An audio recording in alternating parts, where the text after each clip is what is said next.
দুনিয়াতে দুটি বড় অপরাধ, বড় পাপের প্রতিক্রিয়া খুবই নিন্দনীয়। জেনা তার মধ্যে একটি। জেনাকারীর বাস্তব বিচার বা সামাজিক বিচার যেমন অপমানজনক, তেমনি সমাজে দুর্নাম ছড়িয়ে যাওয়াও অপমানজনক।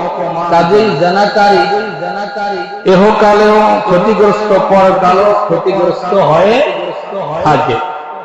এটা এমন একটি পাপ যার মাধ্যম হচ্ছে অনেকগুলো, যেমন হাত, পা, জবান, কান, এগুলো দ্বারা মানুষ জেনা করে থাকে, জেনার মতো অপরাধ করে থাকে।